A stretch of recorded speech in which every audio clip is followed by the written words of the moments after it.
Welcome everybody to Skadden's DC office. We are thrilled to have the National Legal Aid and Defender Association and having you make good use of our space this evening.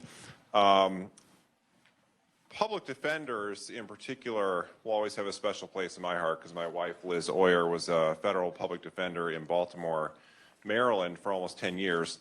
The stories that she brought home to me brought home to me the critical importance of making legal resources available to the neediest individuals, especially at such a critical and scary moment in their lives when they are up against the unlimited resources of the government on the other side. Liz recently became the U.S.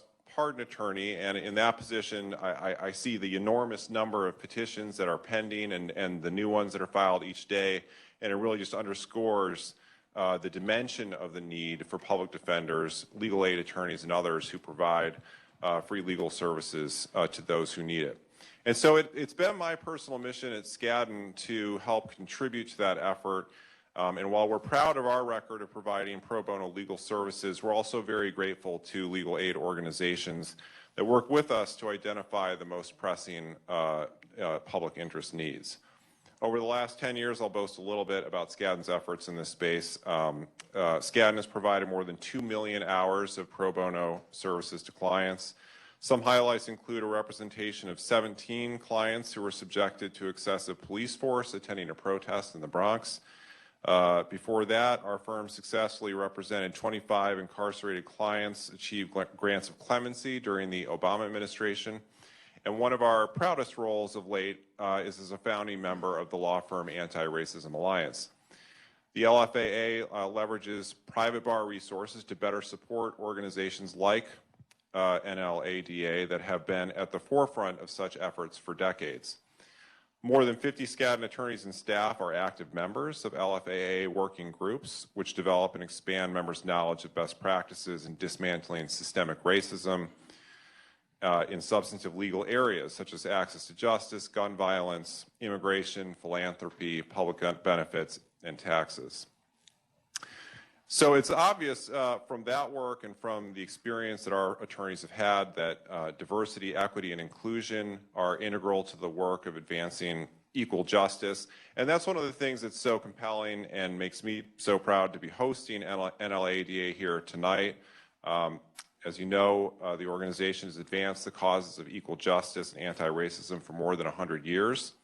And tonight is an opportunity to reflect on that legacy and also to celebrate the latest in a long line of champions for justice that have worked with that organization.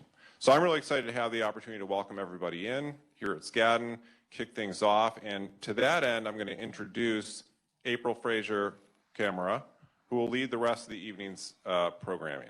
April is the president and CEO of NLADA.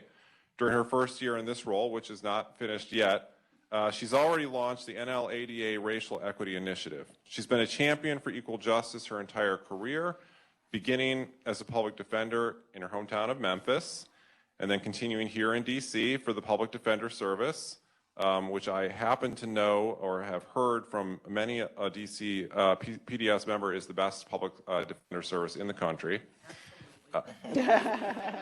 April is a co-founder of NLADA's newest section, the Black Public Defender Association, which aims to increase diversity, equity, and inclusion in public defense and promote racial equity in the criminal legal systems. And is the 2020 chair of the American Bar Association's influential criminal justice section.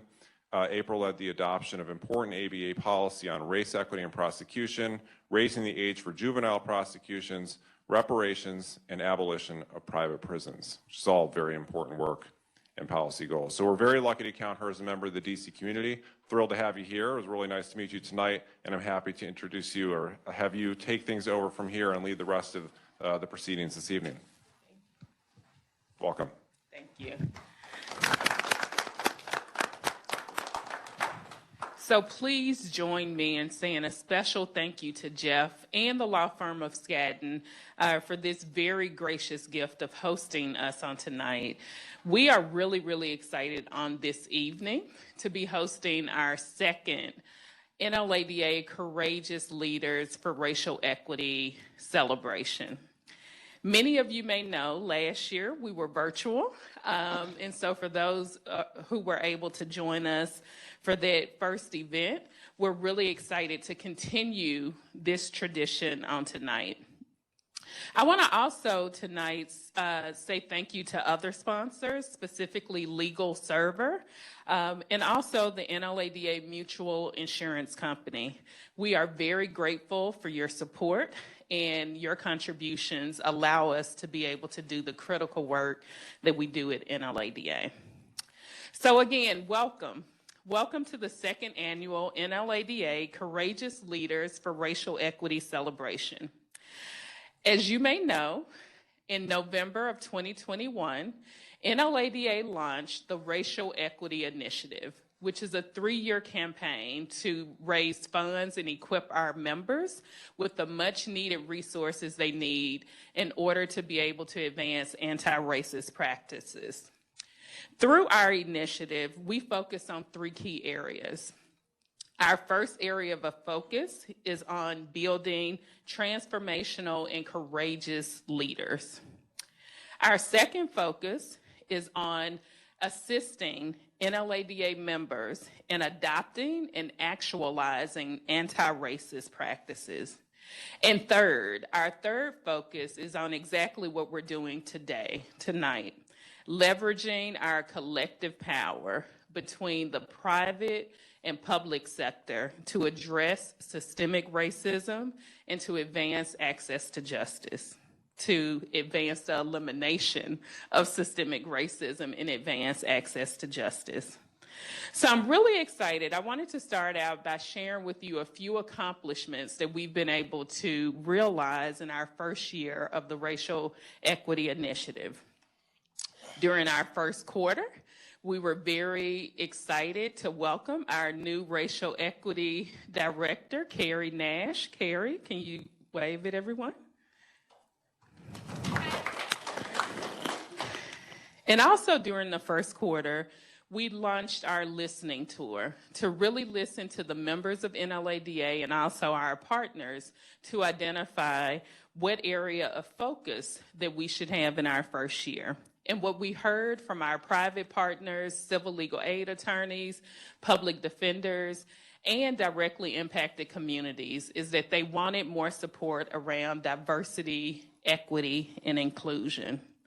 And so during our second quarter, we did just that. We launched our NLADA coffee hours to support public defenders, civil legal aid attorneys who are working in the offices to advance DEI efforts. And it is an online space that is meant to be a learning community that's led by our director, and a monthly space for people to come together to receive support, tools, and resources. Also in the second quarter, we launched our Racial Equity Initiative newsletter, which is a quarterly resource that is available to our community to provide them the latest updates around racial equity issues in the field. And for the third quarter, I'm really excited that we were able to launch our first leadership training program. In September of this year, we launched the first Racial Equity Initiative Diversity, Equity, and Inclusion Fellowship. We have a cohort of over 30 participants who include civil legal aid attorneys, public defenders, directly impacted community, and also 2 amazing associates from the law firm of Shipman and Goodwin. And this is our first opportunity to really have a collaborative training model that's aimed at training and educating all of our communities on efforts to advance racial equity. And we're really proud of that fellowship program. And now, as we enter our fourth quarter, we are laser focused on our fundraising efforts to support our next class of fellows for NLADA. And what you will hear about, and we have materials out on our table is around the opportunity to sponsor 2023 NLADA Racial Equity Fellows. We are partnering with our private and corporate community to give them the opportunity to sponsor a fellow in their name at a giving level of $10,000 for emerging fellows and $25,000 for advanced fellows. So on this evening, we are really excited about, as we approach our second year of the initiative, we're really excited about what we've been able to accomplish in year one. So on this evening, what many of you all also joined us for is to honor our amazing honorees, the two courageous leaders for racial equity. And I would like to introduce the first person who is going to announce our first honoree, Joanne Wallace, who is the president and CEO of the NLADA Mutual Insurance Company. Joanne.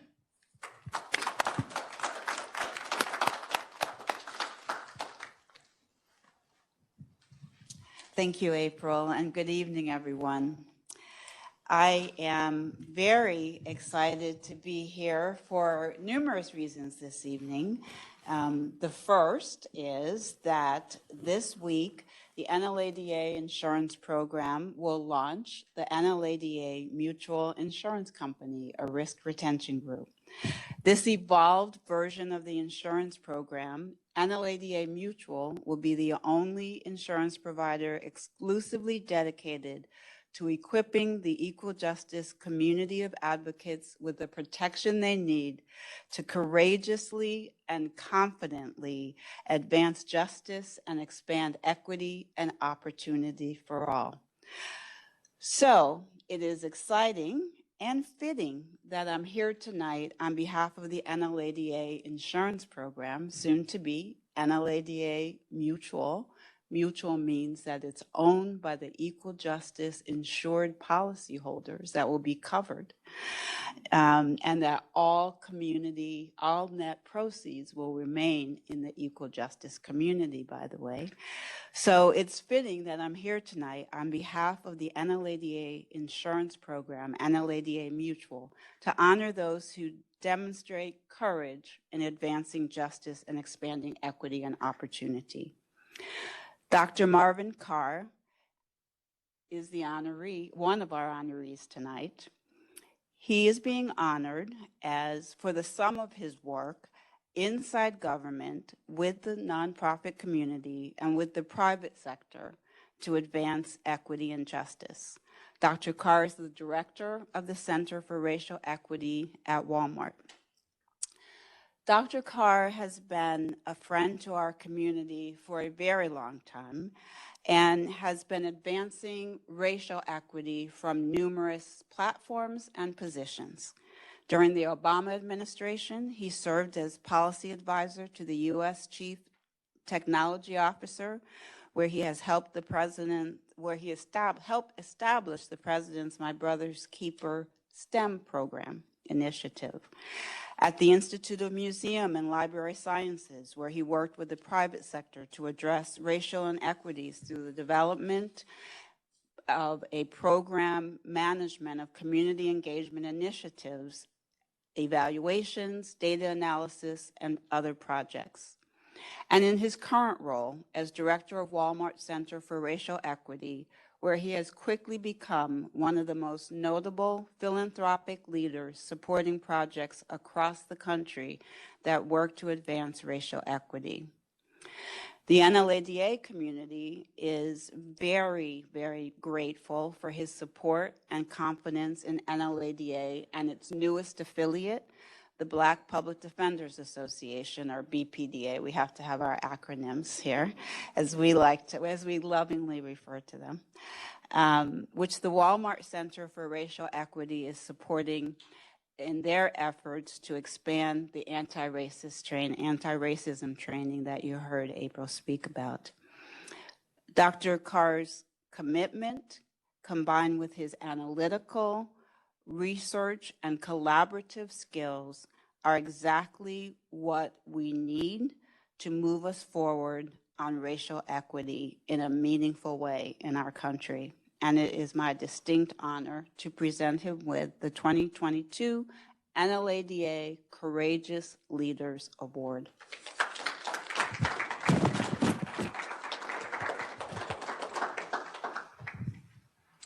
I think I give this to you. Oh, okay.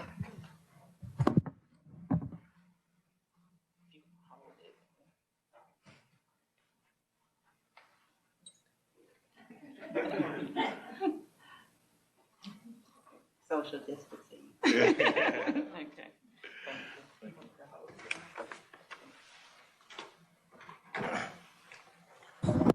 Well, thank you so much. I know I don't want to take too much time. I'm either doing something good or something wrong in some people's eyes. This is my fourth time in the top floor at a big law firm in the last year. But thank you. I think to get to the point, following the murder of George Floyd, Walmart, as you know, I didn't really understand the scale of Walmart when I took the job, but it's literally the biggest company on earth. There are 2 million Walmart associates, 1.6 million here in the States.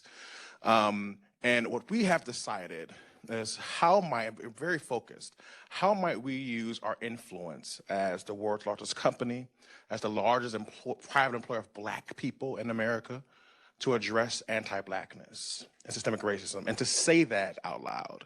And oftentimes in the criminal justice system, we look at the criminal justice issue on a spectrum from prevention to decarceration to combating recidivism.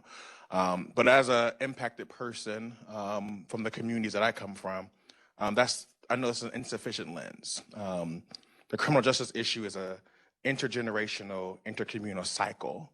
And unless it's broken from the beginning, my grandma would say, you're just putting sugar on boo-boo, but she wouldn't say boo-boo though. And I think it was Desmond Tutu, I'm pretty sure it was, who begged the question, why do we focus so much on pulling people out of the river instead of focusing on why they're jumping in the first place? So at Walmart and the Walmart Foundation, we've decided to do is figure out how we might best stop the flow of Black bodies into the system in the first place. We've done this by focusing on four specific demographics: the young Black people who are the most likely to go to prison. How can we support the public community in deflecting them or diverting them away? So most of our focus is on issues of opportunity, but we know that opportunity is only one way to address systemic racism. And so unlike many folks in philanthropy and business, we are laser focused on how might we actually support those working in the justice system on racial equity. How might we give resources to defense attorneys, to judges, to lawyers, help build their capacity in addressing the systemic issues? And so, of course, everything from supporting the National Bar Association and the National Judicial College to train judges on how they might incorporate community-based alternative sentencing in their courtrooms, supporting the Associated Prosecuting Attorneys on how they might work with district attorneys across the country to address low-level retail theft, which you know far too often leads to additional consequences for young Black and brown youth. And of course, BPDA's efforts to really build the capacity of public defenders to truly address how we can divert more young people towards opportunity instead of towards prison. And so thank you so much for the award. There's so much more work to do. And I will say this as well. This is just the beginning, I feel like. I think for far too often, we get to these moments and the pendulum begins to swing the other way. And we are really leaning on those in the legal profession to hold fast with us in philanthropy and in business as we resist that pendulum swing. So thank you again. Thank you for all your support, and looking forward to the rest of the program. Thank you. Thank you. That was amazing. So now I have the pleasure of presenting the second NLADA Courageous Leader Award for Racial Equity. Leander Dolphin, our second honoree, is the managing partner at the law firm of Shipman and Goodwin, and she is the first African American to hold this position in the firm. Shipman and Goodwin has earned Mansfield 5.0 certification recognition for its commitment to enhancing diversity among its leadership. This is Shipman's third consecutive year receiving the Certified Plus designation. Also, Shipman in 2021, when NLADA launched the Racial Equity Initiative, became a founding benefactor for our initiative and sponsored NLADA. Specifically, Shipman sponsored a 2022 Black Public Defender Association Summer Fellow from University of Connecticut Law School last summer. And all of these accomplishments have been achieved under Leander's courageous leadership. So I have the honor of knowing Leander since her early days at Howard University School of Law. And I've been able to see Leander be shaped into the courageous leader that she is. I've seen at every level you shatter the ceilings and do it in such an amazing and graceful way. And so it is indeed my pleasure on tonight to award to you the Black Girl Magic plus the NLADA Courageous Leader Award, the 2022 award. Leander.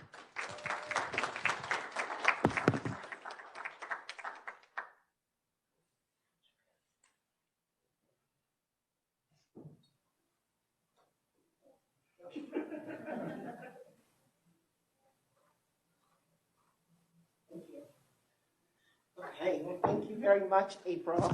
And thank you very much to NLADA for this tremendous honor. I thought about, actually, when I first met April over 20 years ago at Howard Law, and what got us both there, which was the civil rights, leadership and legacy at Howard Law. And I remember when I was choosing to go to Howard out of a number of law schools, the thing that really pushed me was a quote by Charles Hamilton Houston, who was the great Howard Law dean for many years. His famous quote, or one of his famous quotes, is that a lawyer is either a social engineer or a parasite on society. And I cannot tell you how that lifted me. It lifted me then, it lifts me now, it guides all of my thinking about how I approach my practice in private practice. It guides my leadership at the firm. It guides our meetings when we are meeting as a management committee with my partners Kent and with Ann and others who are committed as I am to making sure that when we are doing our work, we are focusing on equity and inclusion. It is our core value, and we make sure that we live it every day. And because of that, when the NLADA Racial Equity Institute was first launched, we really jumped at the opportunity. We had been seeking opportunities for the last several years to not only donate our treasure, but our talent and our time, because we want to make sure that we give feet to the words, right? We want to make sure that it's substantive. We don't want to just write a check. We want to make sure that we are living the values that we say that we espouse all the time. So it really was our honor and great privilege to be able to do it. We're thrilled to be able to sponsor the first fellow this summer. We're thrilled that two of our partners are participating in the leadership training program. We believe that the leadership on these issues comes from the top.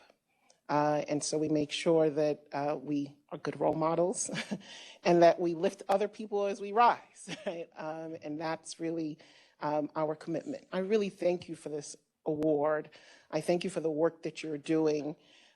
We also have a long history of supporting our legal aid organizations in Connecticut and in DC, and this really allows us to continue to do that. We made sure that we talked about how our financial support of the organization was going to reach those who were really toiling to provide access to justice to those who could not afford it.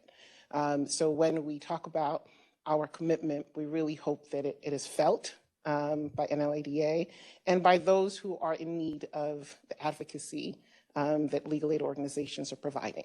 So with that, I will stop. Thank you very much for the honor.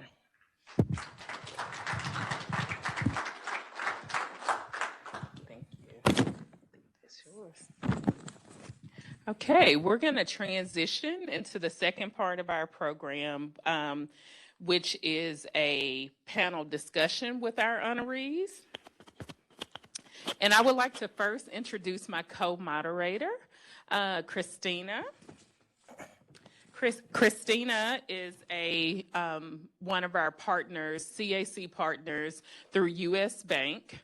And we're really excited to have her come and join us on today in this conversation around courageous leadership.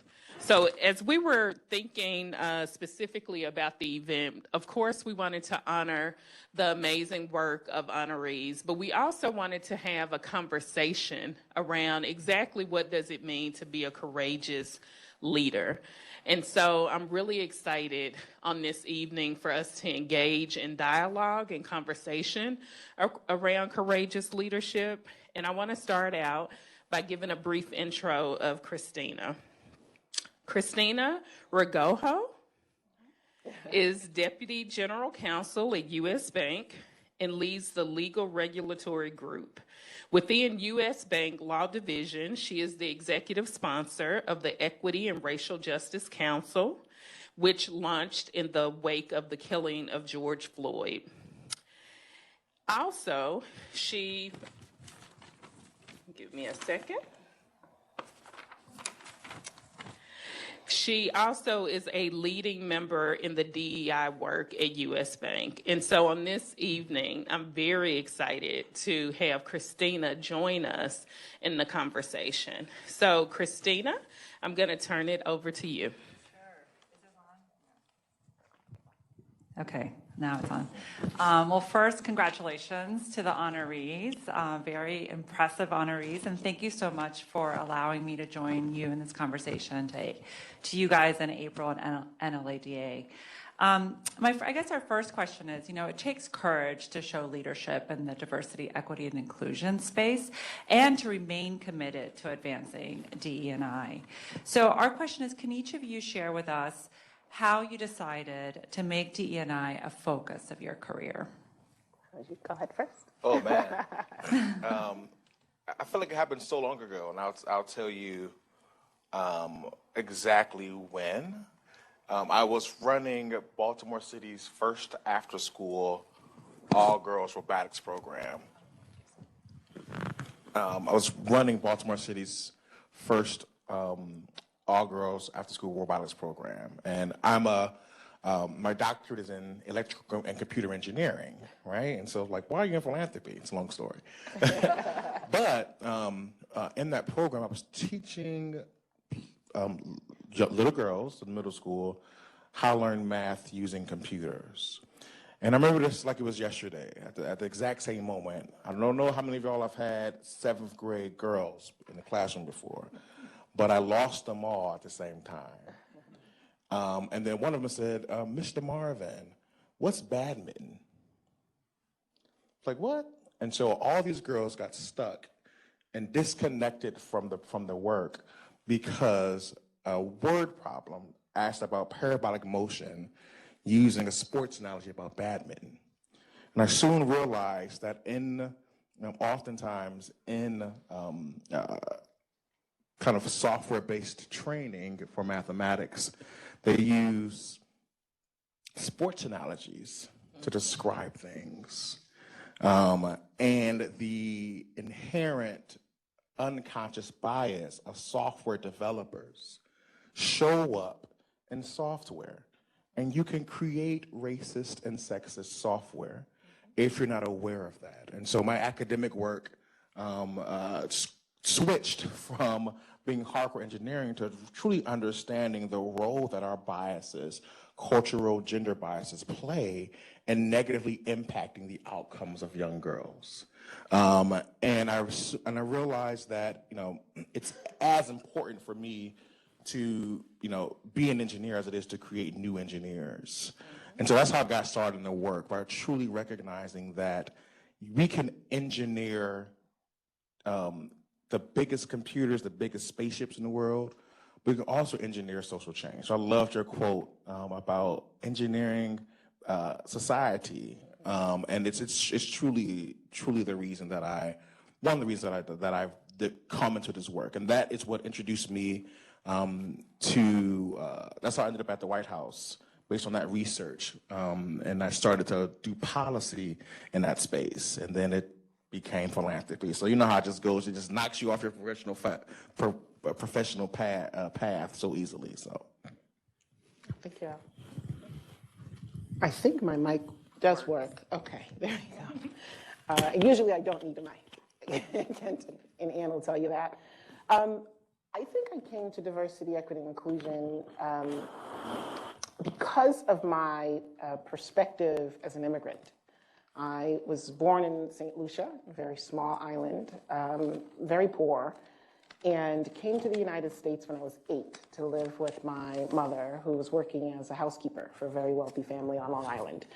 And so I got here in 1986 at the height of the crack epidemic, and needed to sort of adjust between like what poverty looked like in St. Lucia and what poverty looked like in Brooklyn. And I was bright, so that helped. And I was sort of tracked at the time. We used to do that. We used to track kids into the gifted and talented program. And so I was tracked into this program. And that was when I first realized that there were these secret pathways for certain people. And I was fortunate because I was chosen to be one of those people on that secret pathway.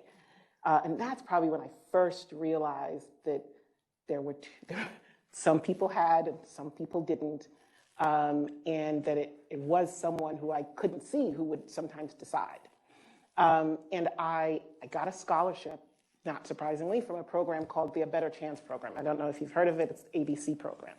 And that program is designed to actually identify students of color in poor and underserved communities to go to private schools. So I went to a very fancy all-girls boarding school. And I was like, oh, wow, this is even different than I thought. I was in school with DuPonts, and I was in school with people with an unimaginable wealth. And I needed to figure out how to navigate that. And I realized that so much of being successful was figuring out how to make sure I belonged, and that there were other people I needed to make sure felt that they were belonging. And it really shaped the way I approached my life in terms of my career. And I know I'm going on a little bit, but in terms of my career, what really got me to do this work, and to keep this as the center of it was when I was at college, my now husband, then boyfriend, had gone to a party. We went to Wesleyan University, and he'd gone to a party with his football player friends, and he was waiting for some friends outside. And police showed up, and they arrested him forcefully because he was waiting outside for his friends, and it was late, and we couldn't afford it. Neither of us could have afforded to get a lawyer. And we were fortunate. There was a very wealthy person in that community who paid for my husband, again, my boyfriend then, his lawyer to get some representation. It was the scariest moment for us because we had been trying so hard to do all the right things. You're at this prestigious school, you're so close to getting out, and now you've been arrested, you're in the paper, and you don't know how to get out of it. And but for that support from that really generous donor who did not know us, my husband's life would be very different. My life might have been very different. And my first job after Wesleyan was in prisons. I went around and I consulted in prisons, and it really just made things very concrete. Some of us had access, and some of us did not. And I did that quote from Charles Hamilton Houston really tells me that no matter where I sit, I have to come at it with the same lens. I can't be in a room where I'm not considering equity and access, and it's my responsibility to do that. Wonderful. We can give a round of applause.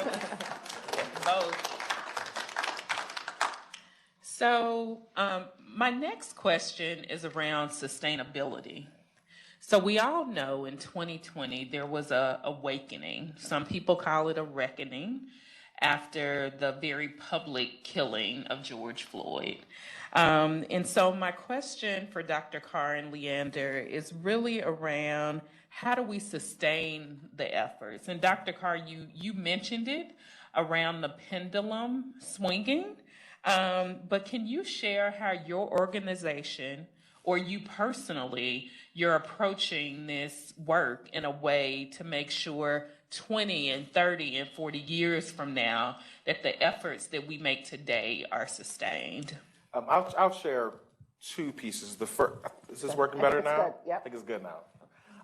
The first one is we've started at Walmart 4 what we call shared value networks. Each one is led by one of our senior vice presidents, and they are focusing on how might Walmart look at our workforce, the society, and how we work with other businesses and other entrepreneurs, our marketplace. And we're thinking about in those three, and this is specific to the criminal justice work, in those 3 areas, where can we lean in on policy, right? Where can we have our lawyers on the Hill lean in on policy, or at the federal local level? I truly believe that the sustainability of this work will not be through philanthropy. It will have to be through Walmart's P&L. It will have to be through how we encourage and ensure that our government representatives show up for us in these spaces. And so the great thing about this role is I literally have 2 titles. I'm the Director of National Initiatives for Racial Equity for Walmart and Director of the Center for Racial Equity for the Walmart Foundation. And so I'm able to do both the work of philanthropic work in society, but also leaning in on company leaders to ensure that their P&Ls are driving this work. So for example, we're focusing primarily on the health space, on addressing the gap between white and Black women and infant maternal mortality. In addition to me and my responsibility in the philanthropic space, we're investing through grants in local and national efforts around doulas. Well, in addition to that work, the company has started now 7 pilot programs that will be offering as an employee benefit free access to doula services for all employees 5 weeks before and 5 weeks after their pregnancy. Because we know that for Black and Hispanic women who have doulas, it significantly decreases the possibility of having issues with their pregnancy, significantly increases the health of young people, of the child. And that's for all, not just Black or Hispanic, it's for all Walmart employees. And so by grounding this work into the P&Ls of the company, for 1.6 million people in America and their families, we're hoping to actually let this live in the lifeblood. The second part for me is there's a great book for those who are in the philanthropic space. It is called Decolonizing Wealth. It is by Edgar Villanueva, and he talks about this idea of in the gifts to loan spectrum, which philanthropy is a part of that space, there needs to be a shift towards seeing money as medicine instead of as a tool to leverage in the space. And so the way that I do philanthropy, it is not, hey guys, I have $100 million, come tell me why you deserve some of it. It is, how might I encourage or enlist BPDA in helping to address this gap? And oftentimes, what you have is, here's $10,000, $20,000, $100,000, not a lot of money. But my focus in the philanthropic space is to give more than anyone can imagine that they need. BPDA has been around for 2 years. 2 years. And most times it's impossible to get a grant after 2 years. But I truly understood the work that BPDA could do. And so I think this is public. I mean, it's public on our website, but I think maybe we're the largest grant, but we said, what was the amount? $500,000. We gave $500,000 to BPDA.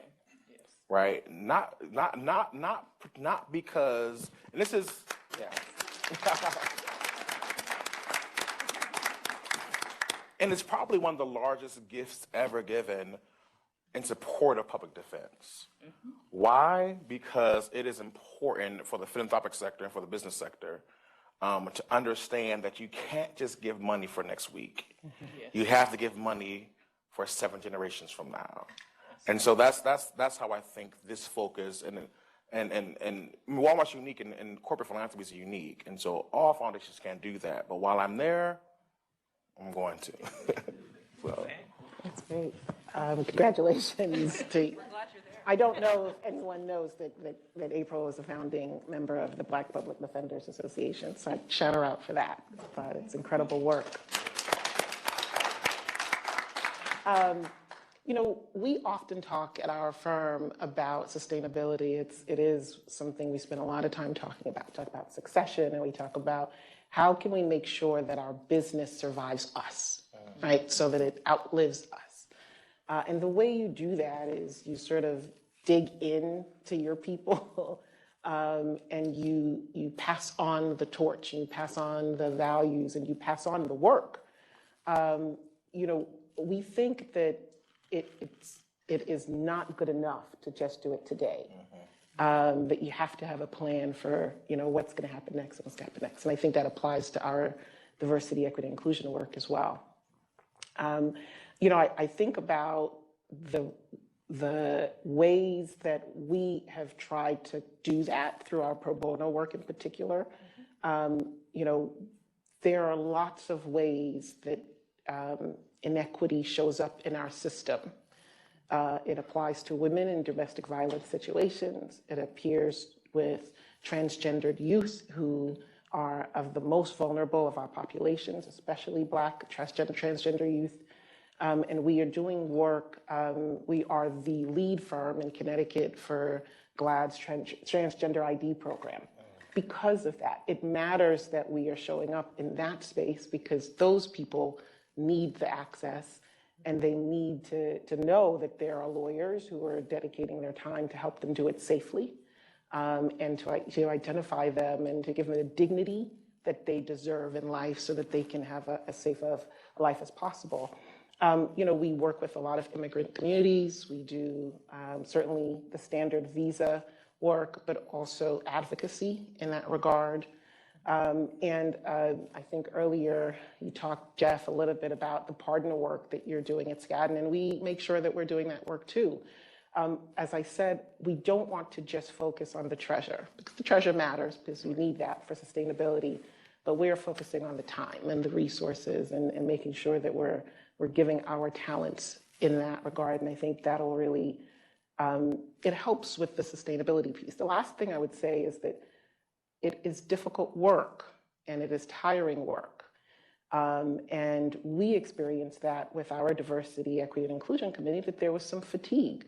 There's fatigue for the people who are on the committee, and there's a little bit of fatigue from the people at the firm. So you have to make sure that you're passing it on. You're passing the torch. It keeps it energized. It keeps it moving. It gets new ideas. That's how you build, I think, a long-term and lasting impact. Holding the same people in the same space, it gets a little stale. And people need to get, refreshed as well. So I think it's important that we give them a break. Thank you. We talk about that as well, just refreshing the people, refreshing the ideas so that we can keep it sustainable. Absolutely. You alluded to this a little bit, Dr. Carr. The new NLADA Racial Equity Initiative Fellowship Program brings together the private bar and the equal justice community to train and work together to advance DEI. So the question is, in what ways do you think we can collaborate through private and public partnerships to expand the impact of DEI initiatives? I'm gonna get in trouble. It's a safe space. Get in trouble. I'll say two things. One is, I think that the philanthropic space that is in the corporate space that is funding this, it's people like me. I have an interest in outside knowledge of the law, but I don't have deep knowledge of it, and not enough of us, especially on the corporate side, look at the law, look at the criminal justice reform space the way that you can.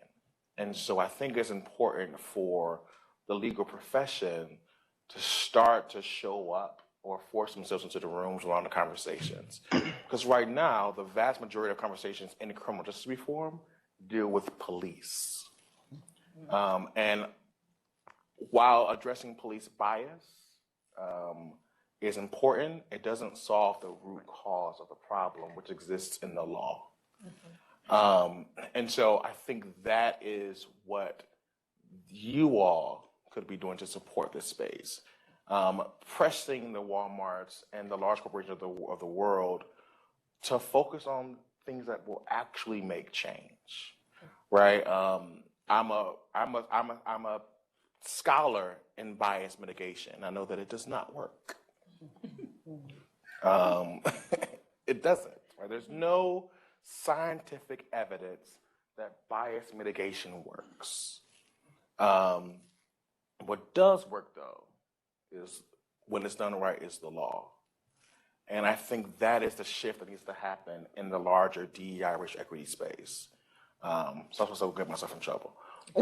But the second thing is, I don't know, I'm going to share a story, and I have permission to share this, but my younger brother, Martez, recently got out of prison.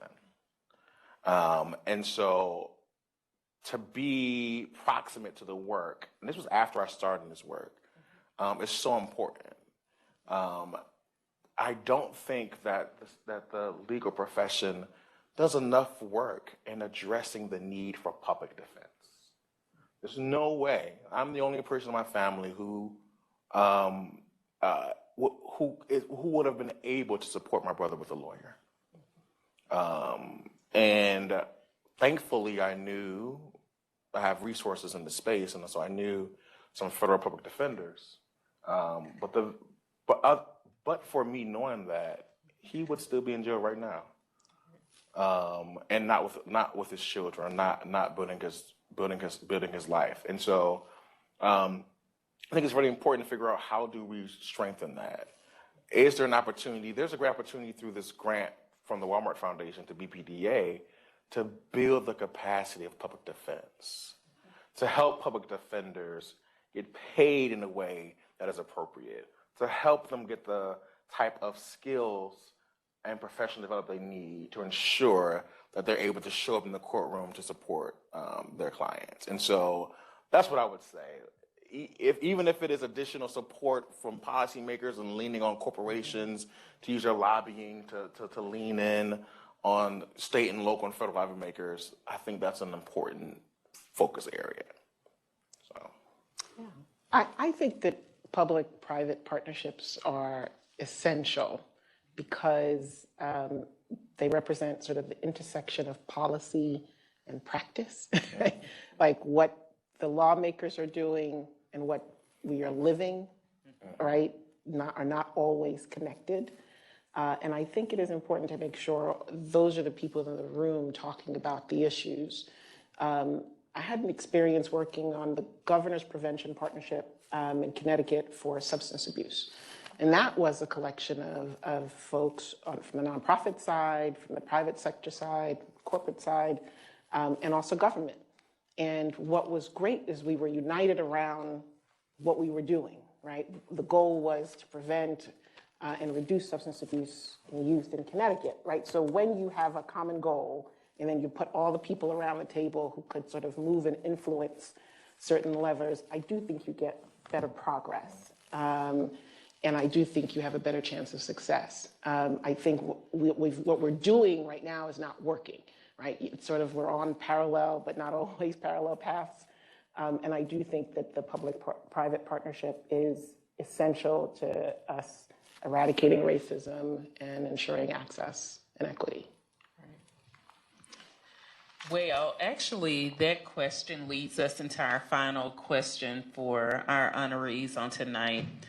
Actually, at every chapter in American history where you have seen monumental shifts in the advancement for racial equity, it is always a few courageous souls who are able and willing to stand up and to speak truth to power and to be courageous enough to take a stand. And so I'm going to have our honorees close us out tonight, by sharing with the audience, specifically, as if it's anyone in our audience tonight who are thinking about how do I lead, how do I sustain, how do I, go back maybe tomorrow to my organization to raise some underlying issues. What advice would you give to people around what's needed to be a courageous leader? Oh, that is tough. On the spot. I don't feel like you gave us that question in advance. So many things ran through my head. I think that in order to be a courageous leader, you have to be willing to be authentic and to speak the truth, even when it's uncomfortable.